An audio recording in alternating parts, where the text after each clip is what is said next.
السلام علیکم ورحمۃ اللہ وبرکاتہ۔ ان الحمد للہ نحمده ونصلی علی رسوله الکریم، اما بعد۔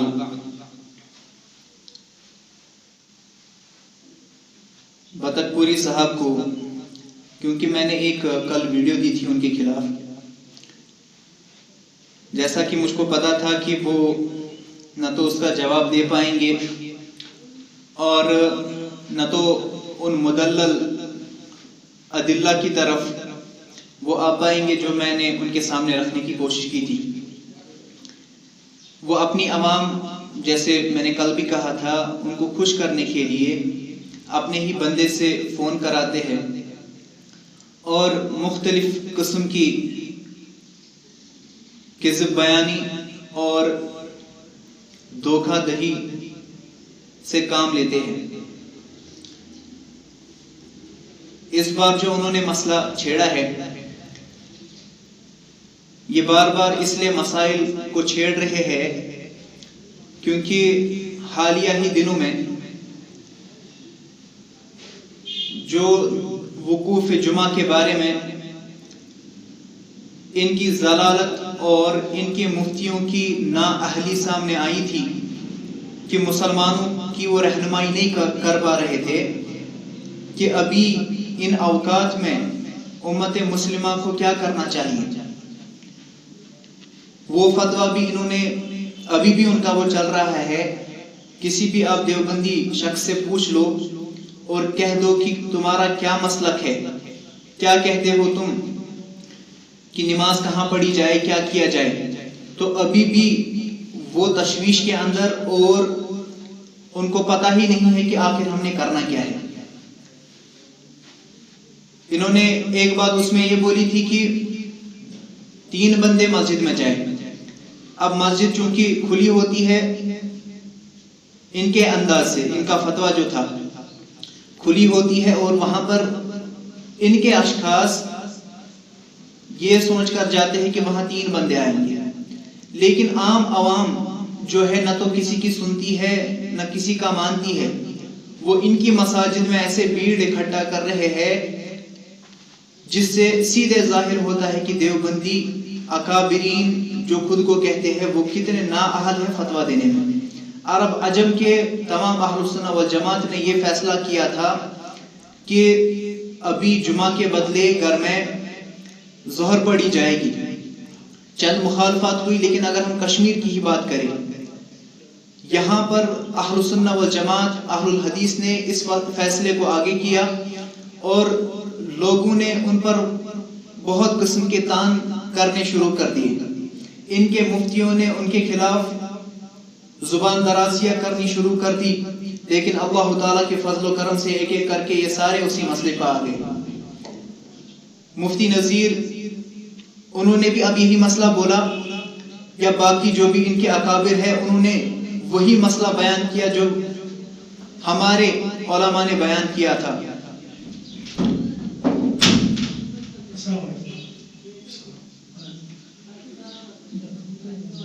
اس ضمن میں اب چونکہ یہ بوکھلاہٹ کا شکار ہو چکے ہیں تو اب یہ مختلف قسم کے ہیلے بہانے تراش کر کے سامنے آنا چاہتے ہیں۔ حالانکہ الحمدللہ کل بھی جو انہوں نے مسئلہ اٹھایا تھا اس کا ایسا مدلل جواب گیا ہے کہ قیامت کی صبح تک بطخ پوری صاحب اس کا جواب نہیں دے پائیں گے۔ میرا چیلنج بھی انہوں نے قبول نہیں کیا، ادھر بھی انہوں نے ہار کا مظاہرہ کیا۔ اب آج جو نیا مسئلہ انہوں نے اٹھایا ہے وہ ہے کہ ایک انسان کیا نماز پڑھ سکتا ہے اس حال میں کہ وہ قرآن سے دیکھ کر کے قرات کر رہا ہو۔ حالانکہ یہ امت میں طے شدہ مسئلہ تھا، امت نے اس مسئلے کو پہلے ہی حل کر دیا تھا۔ اگر یہ اپنی ہی فقہ کی طرف نظر ڈالتا تو کبھی یہ اعتراض نہ کرتا، کیونکہ اگر ہم ائمہ کی بات کریں جن فقہا کی طرف یہ انتساب کرتے رہتے ہیں، ان میں سے امام ابو حنیفہ رحمہ اللہ تعالی یہی کہتے ہیں کہ ایک شخص کی نماز باطل ہو جاتی ہے، لیکن انہی کے دو شاگرد امام ابو یوسف اور امام محمد یہ دونوں کہتے ہیں کہ نہیں صلاۃ باطل نہیں ہوتی. اس کے علاوہ پھر امام شافعی وہ بھی کہتے ہیں کہ نہیں یہ اس میں کوئی حرج نہیں ہے. اس کے علاوہ امام مالک امام احمد بن حنبل وہ بھی کہتے ہیں کہ اس میں کوئی حرج نہیں ہے. حتیٰ کہ امام شافعی نے فرض نمازوں میں بھی مصحف کو ہاتھ میں پکڑنے کو جائز قرار دیا ہے. تو جہالت کی انتہا آپ دیکھیے کہ بطخ پوری صاحب اپنی ڈوبتی ہوئی کشتی کو بچانے کے لیے ارشاد احمد تانترے صاحب پر کہہ رہے ہیں کہ اب دیکھو انہوں نے روزوں کو خراب کیا، اب یہ نمازوں کو خراب کرنا چاہتے ہیں. پھر کیا ابو یوسف، امام شافعی، امام احمد بن حنبل، امام مالک جس کے بارے میں تم نے یہ کہا، جو تم نے اصول بیان کیا کہ محدثین سے زیادہ فقہا حدیثوں کا معنی جانتے ہیں، تو امام مالک تو محدث بھی ہے فقیہ بھی ہے. اب وہ جو معنی بیان کر رہے ہیں تو کہاں جاؤ گے اب تم؟ اچھا، جو تم نے بات سٹارٹ کی تھی کہ دیکھو یہ مصحف سے پڑھنے کا جواز دے رہے ہیں، جب تم اپنی کتابوں کی طرف اگر تم نے نظر ڈالی ہوتی تو تم کو وہاں پر یہ ملتا کہ ایک انسان جب ایک کتا اپنے ہاتھوں میں لے کر کے نماز پڑھنے کے لیے کھڑا ہو جاتا ہے تو آپ کہتے ہو کہ اس کی نماز صحیح ہے.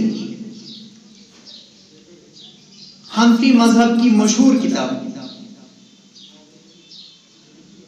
بدائع الصنائع فی ترتیب الشرائع، اس کتاب میں آپ لکھتے ہو کہ وَلِذَلِكَ قَالَ مَشَائِخُنَا، اسی لیے ہمارے مشائخ جو ہے وہ یہ کہتے ہیں فی من صلی وفی کمہ جرع کلب، کہ جس کے کم میں، جس کے بازو میں ایک کتے کا پلہ ہو، انہو تجوز صلاتہ، اس کی نماز صحیح ہے. وقید الفقیہ ابو جعفر، اور امام ابو جعفر فقیہ انہوں نے اس جواز کو الجواز بکونہ مسدود الفم، انہوں نے اس مسئلے کو، اس فتوے کو ایک قید کے ساتھ بیان کیا ہے کہ کتے کے پلے کو آپ ہاتھ میں اٹھا کر کے نماز پڑھ سکتے ہو، لیکن ایک چیز کر لو، کیا ہے؟ مسدود الفم، کہ اس کا منہ بند ہونا چاہیے، بس باقی اس کو اٹھا سکتے ہو ہاتھ میں. اگر ہم نے قرآن ہاتھ میں اٹھانے کی بات کی تم جو ہے چیخے دینے لگے، قرآن سے تم کو اتنی دشمنی، اور کتا جو تم وہاں سے کہہ رہے ہو کہ اس کو ہاتھ میں اٹھا کر کے نماز ہو جاتی ہے، ان سے تمہاری اتنی جو ہے برادری ہے. مسئلہ کیا ہے؟ قرآن پڑھنے سے اتنی دشمنی ہے تم کو، قرآن دیکھنے سے اتنی دشمنی ہے، حالانکہ قرآن ہی بولا تھا نا عربی زبان. تمہارے تو فارسی میں بولتے ہیں کہ نمازیں پڑھ سکتے ہیں، فارسی میں جو ہے قرات کر سکتے ہیں، فارسی میں جو چیزیں پڑھ سکتے ہیں، تمہاری کتابوں میں لکھا ہے، تم نے اپنی کتابوں کی طرف نظر نہیں ڈالی. اچھا، اس پر پھر امام بخاری رحمہ اللہ تعالی، میرے سامنے آپ کے سامنے جو ہے فتح الباری، اس کی جلد نمبر 2 ہے، جو وَكَانَتْ عَائِشَةُ يَأُمُّهَا عَبْدُهَا زَكْوَانُ مِنَ الْمُصْحَفِ، جو یہ روایت بیان کی گئی کہ عائشہ رضی اللہ تعالی عنہ مصحف سے پڑھا کرتی تھی. مصحف وہ اپنے غلام کو، زکوان کو آگے کرتی تھی، وہ ان کے پیچھے نماز پڑھتی تھی، اور زکوان مصحف سے پڑھتا تھا. اچھا آپ نے درج یہ کیا کہا کہ اس کا مطلب یہ نہیں ہے کہ مصحف سے پڑھتا تھا، وہ پہلے اور بعد میں پڑھتا تھا. تمہاری عوام جب تم کو سنتی ہے کیا ان کو اپنی عقل پہ ترس نہیں آتا ہے؟ اگر کوئی بندہ نماز کے پہلے نماز کے بعد میں قرآن پڑھ کر کے دیکھتا ہے، قرآن دیکھتا ہے، اس پہ سے یاد کچھ کرتا ہے، وہ مسئلہ یہاں کہاں سے آ گیا؟ اسی کے نیچے اگر آپ ابن حجر اسقلانی ان کی طرف نظر ڈالو، وہ کہتے ہیں اسی مسئلے پر فی المصحف استدل به على جواز قراءة المصلی من المصحف، کہ یا استدل ہم بولیں گے، استدلال کیا جاتا ہے اس سے، اسی مسئلے سے استدلال کیا جاتا ہے، اسی روایت سے استدلال کیا جاتا ہے کس پر؟ علی جواز قراءۃ المصلی من المصحف، جو نماز پڑھنے والا ہو اس کی قراءت کہاں سے؟ مصحف سے، کہ وہ مصحف سے پڑھے. ومنع منہ آخرون، اور باقیوں نے اس سے، اور بہتوں نے باقیوں نے اس سے کیا کیا ہے؟ منع کیا ہے. لِكَوْنِهِ عَمَلًا كَثِيرًا فِي الصَّلَاةِ، کیونکہ یہ جو ہے عمل کثیر ہے فی الصلاۃ، نماز کے اندر. فی الصلاۃ فی ہوتا ہے، فی حرف جر ہے، فی کا معنی ان، آئی این، اور الصلاۃ کا معنی نماز. تم کو عربی نہیں آتی ہے نا، اس لیے اب تم کو ایک ایک کر کے ورڈ پڑھا رہا ہوں. فی الصلاۃ لکھا ہے ابن حجر اسقلانی نے، اور تم وہاں سے کہہ رہے ہو کہ یہ نماز میں نہیں ہے. اچھا اس کے ساتھ ساتھ اگر نماز کی بات نہ ہوتی تو یہ وَمَنَعَ مِنْهُ آخرون کا کیا معنی ہے؟ کہ بہتوں نے انکار کیا ہے. کون انکار کرے گا کہ نماز سے پہلے تم جو تم کو قرات کرنی ہے اس کو جو ہے یاد کر لو؟ تمہاری عقل چل بھی رہی ہے کہ نہیں؟ یہ ایک حوالہ ہو گیا. اس کے بعد دوسری کتاب عمدۃ القاری جو علامہ عینی کی، اس میں بھی من المصحف کے بعد لکھتے ہیں ظاہرہ، ظاہر ہی ہے، ظاہرہ یدل علی جواز القراءہ، کہ اس روایت کا ظاہر جو ہے، اپیرنٹ معنی جو ہے، وہ قراءت کے جواز پر دلالت کرتا ہے. من المصحف، مصحف سے، فی الصلاۃ، نماز کے اندر. وَبِهِ قَالَ ابن سیرین، امام ابن سیرین نے بھی یہی کہا ہے. والحسن، امام حسن نے بھی یہی کہا ہے. والحکم، امام حکم نے بھی. وعطا، تو باقی بھی آپ کو دلائل مل جائیں گے. جو بھی اندھا شخص نہیں ہوگا نا، اس کو دلائل بہت سارے مل جائیں گے.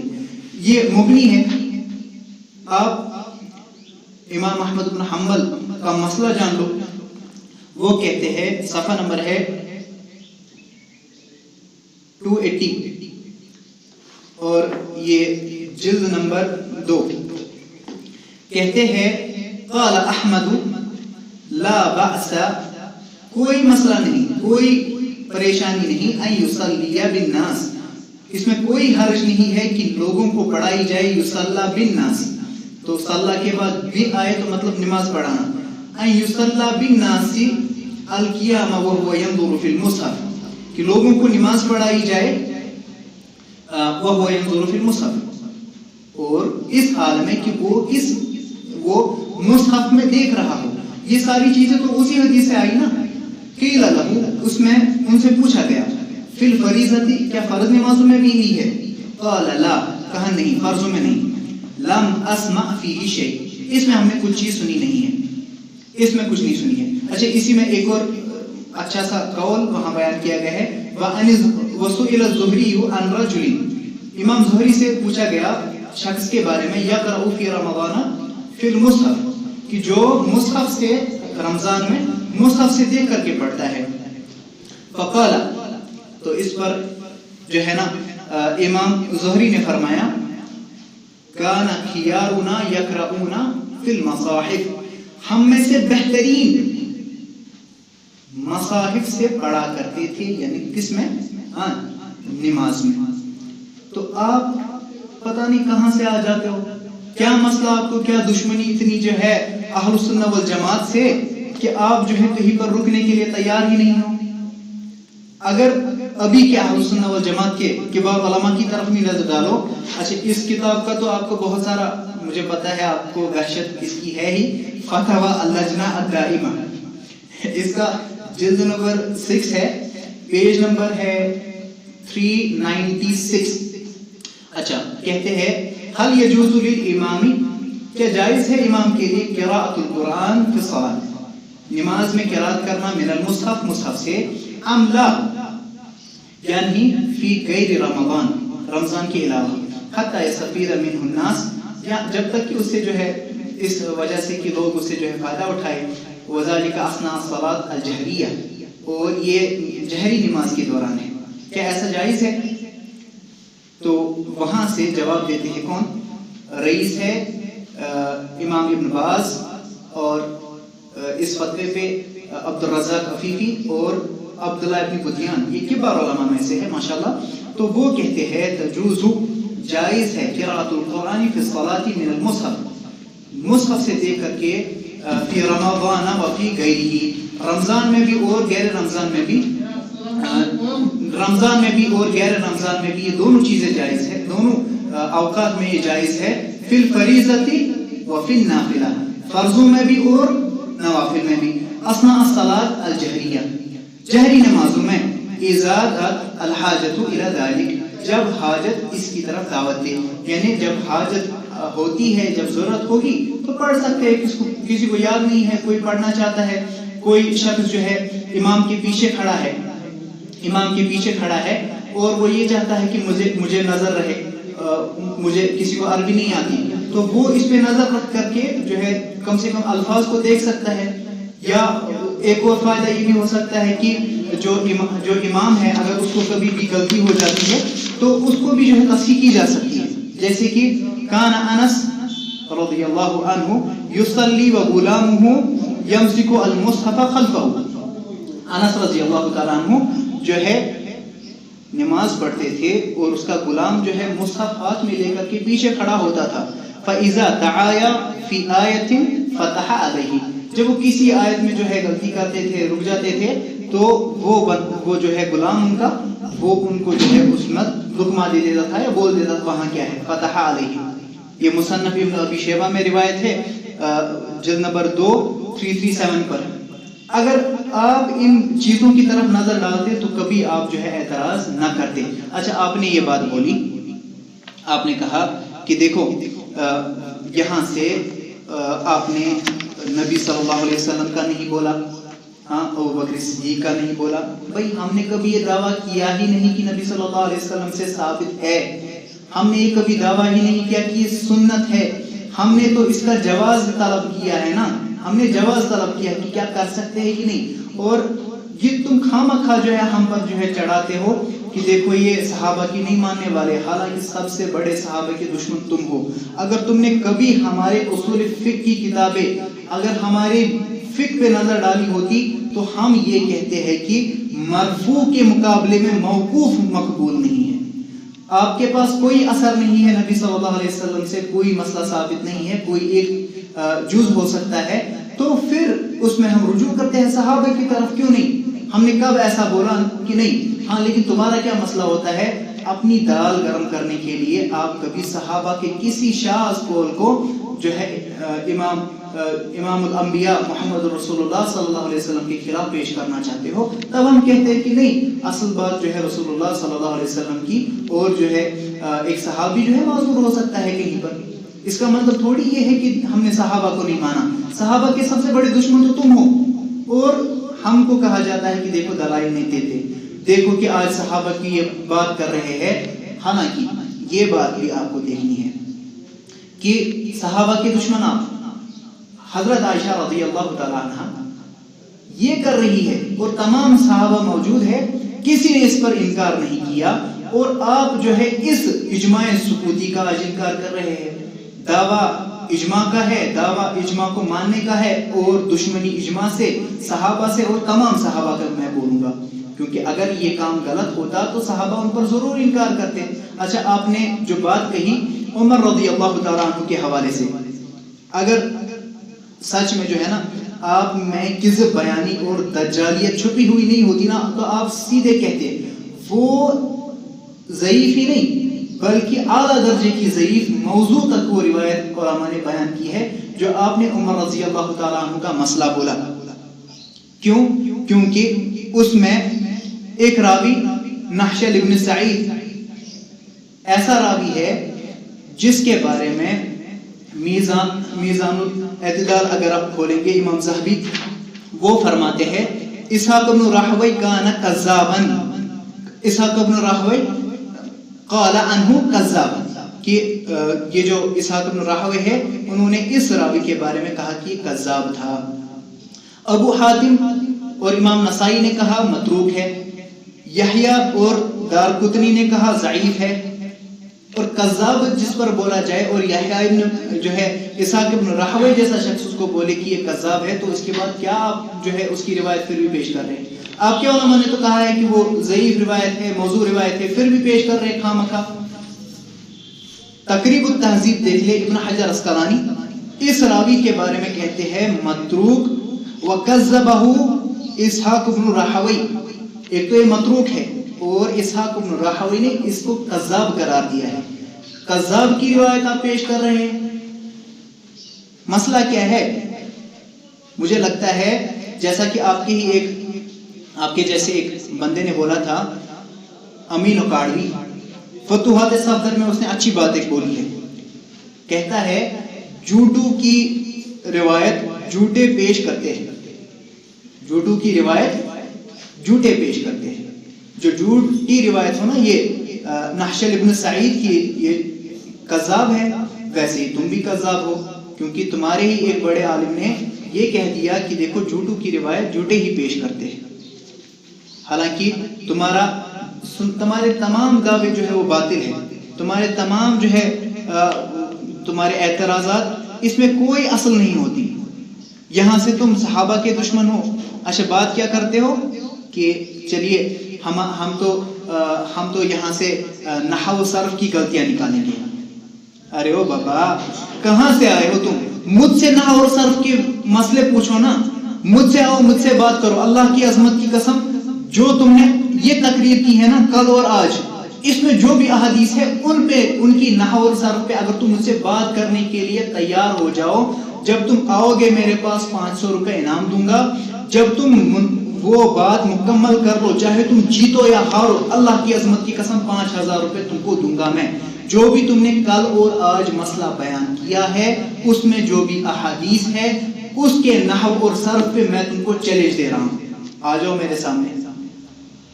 آنے کے لیے تیار نہیں ہو. مسئلہ کیا ہے جو ہے جیسے میں نے کل بھی کہا تھا کہ دیکھو فلاں میں نکتہ چینی کریں گے، حالانکہ تم کو اصل میں نکتہ چینی کا علم تو نہیں ہے. کیسے تم کر سکتے ہو، کیسے توڑ مروڑ کر کے باتوں کو پیش کرو گے، کیسے جو ہے فلاں کو، حالانکہ وہ عالم جو تمہاری جو ہے نا تمہاری اتنی اوقات ہے ہی نہیں کہ وہ تمہارا نام بھی لے، وہ تمہارے خلاف جو ہے کچھ بولے. لیکن تمہارے اندر کا جو بغض ہے، تمہارے اندر کا جو عناد ہے، اس وجہ سے کہ تمہارے تمام جو ہے مسائل وہ حل ہو چکے ہیں، اس حساب سے کہ لوگوں کو پتہ چل چکا ہے کہ اہل الحدیث کا مسلک ہی وہ مسلک ہے جو ہر ہمیشہ صحابہ نے، تابعین نے، فقہا نے تمام امت کو دیا ہے اور تم ان تمام کے مخالف ہو. اس لیے میں بار بار یہ مسئلہ پیش کر رہا ہوں، بار بار یہ بات کر رہا ہوں کہ آپ آؤ ہمارے سامنے اور انہی مسائل پہ اگر گفتگو کرنی ہے تو کرو. کل بھی میں نے چیلنج دیا تھا، آج ایک چیلنج ہو گیا آپ کی طرف کہ آؤ نحو اور صرف پہ واپس بات کرتے ہیں، اور جو دو کل اور آج کا ٹاپک ہے اس میں جو بھی احادیث ہے اس کے نحو اور صرف پر تم مجھ سے بات کر لو. میں انشاءاللہ تعالی تم میرے سامنے آؤ گے، 500 روپے تمہارے ہاتھ میں رکھوں گا بنا کسی ایک بات کی بھی. اچھا جب تم مکمل وہ بات کر لو گے، کون جیتے گا کون ہارے گا وہ تو دیگر بات ہے. مکمل بات کرنے کے بعد میں تم کو 5000 روپے انعام دوں گا انشاءاللہ تعالی. نحو اور صرف پہ تم مجھ سے بات کر لو. آج جو ہے 2 تاریخ ہے، میں تم کو یہ چیلنج جو ہے 5 جو ہے اس مہینے کی تاریخ تک، یعنی آج کا دن اس کے علاوہ 3 اور دن دے رہا ہوں، انشاءاللہ تعالیٰ تم میرے سامنے آؤ، نحو اور صرف پہ بھی بات کر لیں گے، اور جو تم نے دجالیت کرنے کی کوشش کی ہے، حالانکہ تمہارے ہی علماء اس کے خلاف بات کر رہے ہیں، اور تمام اہل سنہ، جیسے تم بار بار کہتے رہتے ہو کہ اہل سنہ کے جو ہے 4 مکاتب فکر، اور اگر 4 کسی پر متفق ہو جائے تو اتفاق ہے مکمل، وہ اجماع ہے. تو آج میں نے تمہارے 5 اشخاص کا نام لیا: امام ابو حنیفہ، امام مالک، امام شافعی، امام احمد بن حنبل، اور امام ابو حنیفہ رحمہ اللہ تعالیٰ کے 2 خاص شاگرد. ان 6 ناموں میں سے آپ کو میں کہہ رہا ہوں 5 نام 5 بڑے علماء کہتے ہیں کہ نفل میں اس کی کوئی حرج نہیں ہے، نفل میں یہ پڑھ سکتے ہیں. ہاں صرف تھوڑی سی فرق ہے. مثال کے امام ابو حنیفہ کا تو الگ ہی ہو گیا، انہوں نے کہا تبطل الصلاۃ، صلاۃ باطل ہو جاتی ہے. یہاں سے ان 2 شاگردوں نے کہا کہ صلاۃ باطل نہیں ہوتی، لیکن فاسد یا باطل نہیں ہوتی، ہاں کراہت ہے، اس میں بہتر نہیں ہے ایسا کیا جائے. اور یہاں سے امام شافعی وہ کہتے ہیں کہ آپ فرض نمازوں میں بھی ایسا کر سکتے ہو. اب آپ کی دشمنی کس سے ہے؟ پھر تو آپ کو یہ بھی فتویٰ دینا پڑے گا کہ یہ تمام جو ہے لوگوں کی نمازیں خراب کرنا چاہتے تھے، اور آپ جو ہے صحیح پر ہو، آپ کی ہی جو بات صحیح ہے. حالانکہ جو تم دھوکہ دیتے رہتے ہو لوگوں کو کہ دیکھو تمام مسالک صحیح ہے، جو بھی جس پر عمل کرے وہ صحیح ہے، تو آج تمہارے وہ فتویٰ کہاں گئے؟ آج تمہارے وہ مسائل کہاں گئے؟ آج سے تم کہتے تھے اہل سنہ والجماعت، یہ رہے اہل سنہ والجماعت کے آج کے بڑے ائمہ یہ فتویٰ دے رہے ہیں کہ اس میں کوئی حرج نہیں ہے. اور اگر آپ کی ان کی ویب سائٹ پر جاؤ گے امام ابن باز کی، تو وہ کہتے ہیں کہ جو اس کے خلاف بات کرتے ہیں لا دلیل عندہم، ان کے پاس کوئی بھی دلیل نہیں ہے. اب تم خامخواہ جو ہے اچھل کود کر رہے ہو، اس سے فائدہ کیا ہے؟ انشاءاللہ تعالی میں تمہارے فون کا، میں تمہارے جواب کا ابھی بھی منتظر ہوں. اگر تم میں ذرا سی بھی غیرت بچی ہے، غیرت ایمانی بچی ہے، تو مجھ سے انشاءاللہ تعالی تم رابطہ کرو گے، اور باقی جو ہے انشاءاللہ تعالی میں تمہاری ادھر ہی خبر لوں گا. وآخر دعوانا ان الحمد للہ رب العالمین.